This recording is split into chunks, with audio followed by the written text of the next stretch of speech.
తెలుగులో రామాయణాన్ని రాసిన తొలి తెలుగు కవయిత్రి మొల్ల జయంతి వేడుకలను తిరుపతిలో ఘనంగా నిర్వహించారు.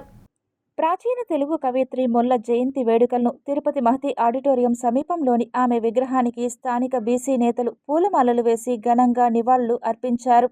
ఈ సందర్భంగా వారు మాట్లాడుతూ 16వ శతాబ్దంలో శ్రీకృష్ణదేవరాయల కాలంలో 6 కాండాలుగా ఉన్న రామాయణాన్ని సుమారు 870 పద్యాలతో సరళమైన తెలుగు భాషలో రామాయణాన్ని రచించిన గొప్ప కవయిత్రి మొల్ల అని ప్రశంసించారు. ఈ కార్యక్రమంలో యాదవ కార్పొరేషన్ చైర్మన్ నరసింహ యాదవ్, జగన్నాథం, వడ్డెర శ్రీరాములు, అశోక్, శంకర్, ఆముదాల తులసీదాస్ తదితరులు పాల్గొన్నారు.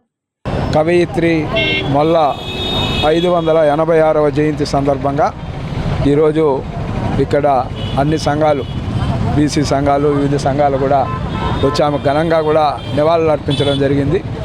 ఈ సందర్భంగా 16వ శతాబ్దంలోనే ఆమె ఏ విధంగా ఈ యొక్క రామాయణాన్ని తెలుగులో అనువదించి కవయిత్రిగా ఆమె రాసిన సరళీకృతమైన ఏదైతే రామాయణం అందరికీ అర్థమయ్యే భాషలో రాయడమే కాకుండా ఆ పద్యాలను కూడా అందరికీ ఆలోచింపజేసే విధంగా కూడా ఆ యొక్క రచనలు ఆమె చేసిన ఇవన్నీ కూడా మనం చూసాం.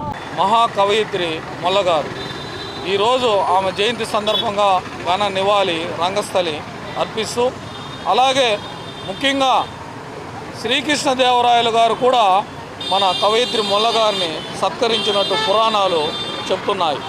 శ్రీకృష్ణదేవరాయలు గారి అష్టదిగ్గజాల్లో ముఖ్యమైన కవి, వికట కవి తెనాలి రామకృష్ణ గారు కూడా ఈ మన కవయిత్రి మొల్లగారికి వేసిన ప్రశ్నలకు ఎంతో తెలివిగా సమాధానాలు ఇచ్చి వారందరి దగ్గర కూడా మన్ననలు పొందిన మహాకవయిత్రి మొల్లగారు.